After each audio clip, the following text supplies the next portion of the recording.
speaker, earned his PhD in intellectual history at UCLA.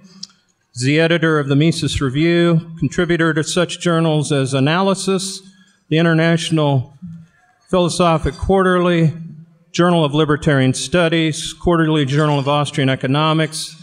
He's a senior fellow at the Mises Institute. He's written a couple of books, Resurrecting Marx, Philosophical Origins of Austrian Economics, An Introduction to Economic Reasoning. He's the editor of Succession, State, and Liberty, and he was the author of The Essential Rothbard. His speech today, best books criticizing Keynesian economics, the smartest guy in any room, Dr. David Gordon.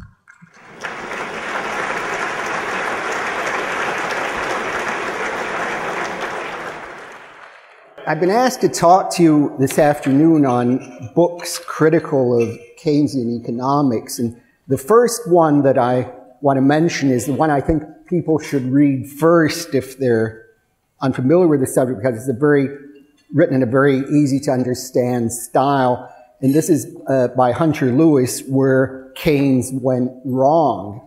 Now, Lewis brings out what I think is the real paradox of the whole Keynesian episode. And the paradox is this: Keynes had, during his life, a reputation for brilliance. Bertrand Russell, who was one of the greatest philosophers of the 20th century, said that he was afraid to disagree with Keynes in conversation, that he had the feeling whenever he was in an argument with Keynes, he took his life into his hands. And other people, like Lord Lionel Robbins, have made similar comments attesting to Keynes's brilliance. Rebecca West, the writer, great British writer, mentioned Keynes's abilities as a conversationalist, although on the other hand, she also said that he looked like a seal. So on the one hand, we have that Keynes has this reputation for brilliance, but as Hunter Lewis points out, when you actually look at his book, General Theory of Employment, Interest, and Money, 1936, seems like it's absolute nonsense. So we have, how could someone with such a reputation acquire such a reputation of brilliance when he's written nonsense? Because we can see what is the essence of the Keynesian prescription. What Keynes says is that the cure for unemployment and depression is an increase in spending. Now, this has to be distinguished when he says increase in spending. It's not, as the people at the Chicago school like Milton Friedman say, they say the problem in a depression is that there's not enough money, so the Federal Reserve System has to increase the supply of money. Keynes said, no, that isn't right. What we need is spending, because if you just have an increase in the supply of money, that doesn't ensure that there's going to be an increase in spending. In a letter that Keynes wrote to Franklin Roosevelt, he said that people who say there should just be an increase in the supply of money are like someone who wanted to gain weight, who proposed to do so by buying a larger belt. He said, no, you have to actually get the people spending. But we can see this is really a ridiculous idea, because if the problem is that the economy isn't producing enough, the only way it can produce more is to actually have goods and services being produced. It won't do just increase pieces of paper, get more people spending or pieces of paper. That won't produce any fundamental change in how things are going. We need an actual increase in production. Just having, unless we have an increase in the structure of capital, development structure of capital, we won't have any revival from depression. Just giving out pieces of paper to people, getting them to spend it isn't enough. So one wonders sometimes, where did Keynes, where did he get all these ideas from? Perhaps it was like the Roman Emperor Gaius Caligula, who shortly after he became emperor, AD 37, announced that he was regularly in communication with the god Jupiter, who told him what to do. Perhaps this is how Keynes had some similar facility. It would be hard to see otherwise how he could come up with the prescriptions he did. Now, another point Lewis brings out very well is that there are some people who claim that Keynes was not particularly radical. For example, Bruce Bartlett has a book out where he says Keynes is really a conservative because he was saying the capitalist system is basically all right. It just needs the government to come in and stabilize things. The economy, the free market isn't perfect. It will generate unemployment from time to time. So we just need a little corrective action by the government, and then everything will be all right. So according to this argument, Keynes was really pretty close to being a free market advocate. He just thought there were some problems with the market. But Hunter Lewis brings out this isn't true at all. Keynes, in the general theory, calls for, quotation, a somewhat comprehensive socialization of investment. What he wanted was for the government really to assume control of all investment. He thought that it was not a good idea to have private business people doing that because this, he said, the stock market was really something like a casino. Everything was based on speculation. This is irrational. It's much better if we have government planners like him in control of things. And he called for the euthanasia of the rentier. The rentiers are those who get interest on bonds and stocks. So he said they should be eliminated. We'd have the government taking control of things. Now, the next one I want to mention, if you read Hunter Lewis, I think you get a very good perspective on the basics of Keynes. Lewis is very good. He sets out first what Keynes said in quotations, and he goes back and gives you the same quotations with his analysis and what he thinks is wrong with them. Now, the next one I want to mention is probably perhaps the most important of all books that are critical of Keynes, and this is by Henry Hazlitt, The Failure of a New Economics. What Hazlitt did was to take every chapter of Keynes's general theory and go over it in detail and explain what's wrong with it. And he says that there's everything original in the book is false and everything that's true was said by other people. I should say this book has not gotten the attention from economists that it deserves. Recently, Brad DeLong, who's a very Keynesian professor at Berkeley University, said that he had been reading Hazlitt's Economics in One Lesson. I'm sure almost all of you know that book. And he said he was impressed by this book. He said it was a very well-written and argued book, but he doesn't understand that even though the book was written in the 1940s, Hazlitt apparently is unaware that Keynes ever existed.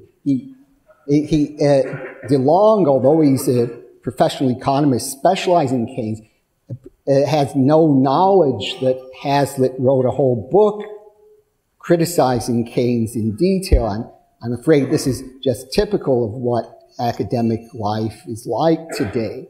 Now, what I think is the key thesis of Hazlitt's book is that he says Keynes realized that the cause of unemployment is that wage rates are too high. Just like with any other commodity, if if the supply and demand aren't correctly aligned, there's going to be trouble. the same is true of wages. If there's unemployment, that indicates that at least some workers are asking too much for in their wages, and if there would be a lowering of wages, then you could get unemployment. But Hazlitt said Keynes thought that labor unions and the government won't allow this.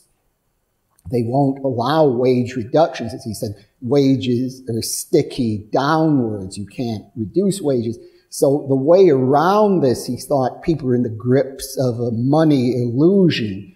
They tend to concentrate just on how much money they're making in dollars or pounds or whatever, and they're unaware, or they don't take too much note of the purchasing power of their money. So if the government increases the supply of money and gets more spending going, then it'll reduce purchasing power, and this in effect will lower wages. So even though you don't have money wages going down, wages will be lower. So according as Hazlitt saw things, this is the way that Keynes wanted to get around wage reductions. And then he opposes that. He says, well, the workers are pretty much aware of what the purchasing power of their money is. They're not in the grips of this money illusion. And in any case, that won't do the job, because what's wrong is not that wages sort of taken in the aggregate are not incorrect, but the particular wages are wrong. If you have unemployment, it means that particular workers need to have their wages lowered, not everyone. Keynes had a tendency, as Hazlitt brings out, to think in aggregates rather than understand how the economy worked. He didn't have a knowledge of price theory. In fact, one of Keynes's disciples, the British economist Joan Robinson, said she thought it would have been much better if Maynard, people always referred to Keynes as Maynard to distinguish him from his father, John Neville Keynes, who was actually a much better economist than he was. He also outlived Keynes, who died at age 97. But she said it would have been much better if Maynard had taken the half hour or so that would have been required to learn price theory. But he never, according to her, he never bothered to do it. Now, I should say, something about Joan Robinson, I was interested this morning when Tom Woods was speaking, he mentioned Paul Samuelson's some problems with the Soviet Union. Now, Joan Robinson went beyond Samuelson. She thought North Korea was really the outstanding economy in the world. You could really develop things much better in North Korea.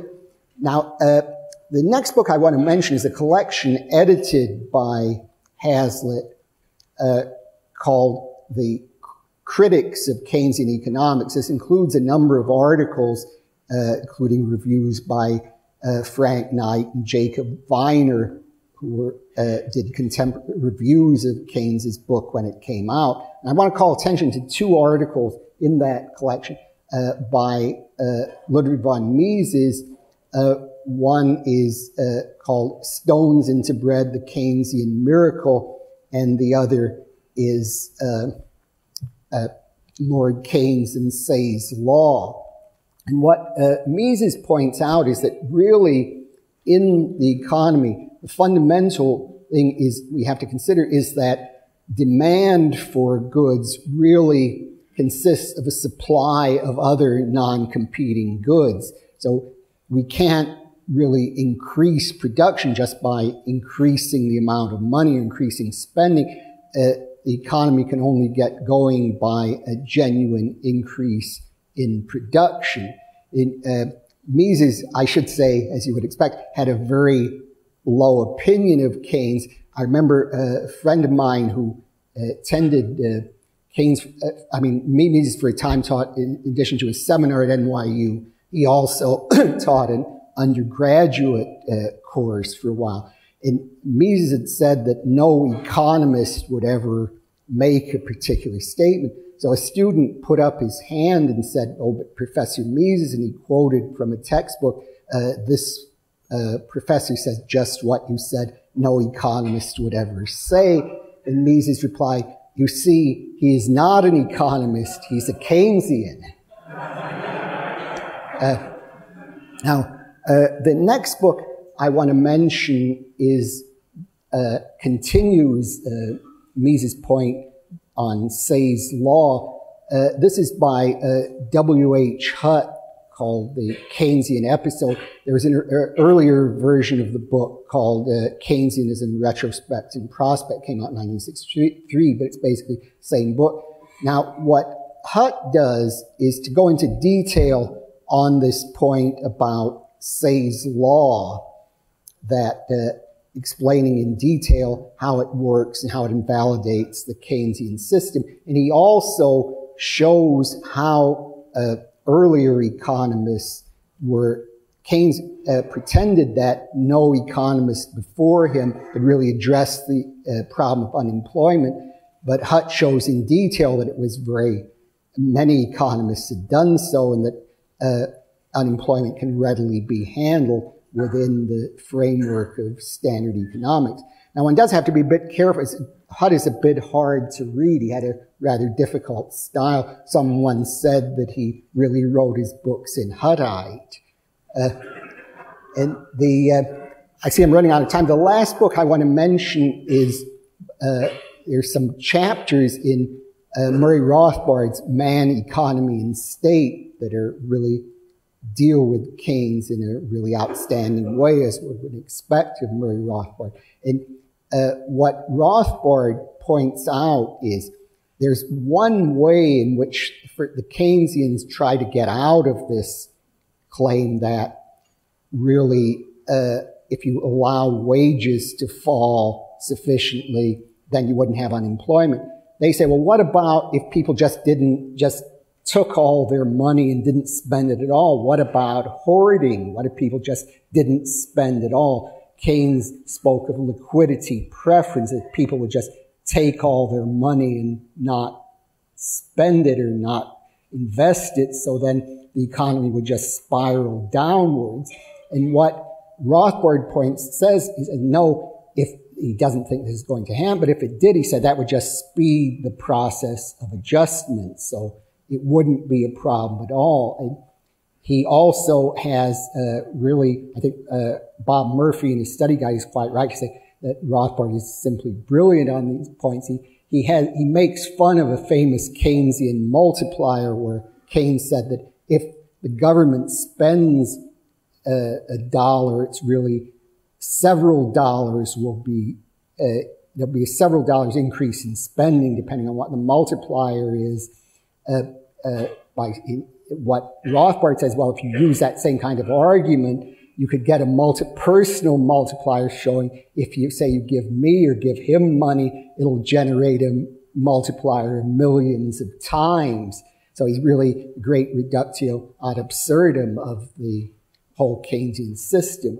So those are a few of the books that I think people should read that criticize Keynes. And I think if we're to have any hope of having a good economy, we have to abandon Keynes and read Mises and Rothbard, as the people who have studied or go by Keynes need to follow the advice that St. Remigius gave to the early French king Clovis, where he said, "Burn what you have read, read what you have burned."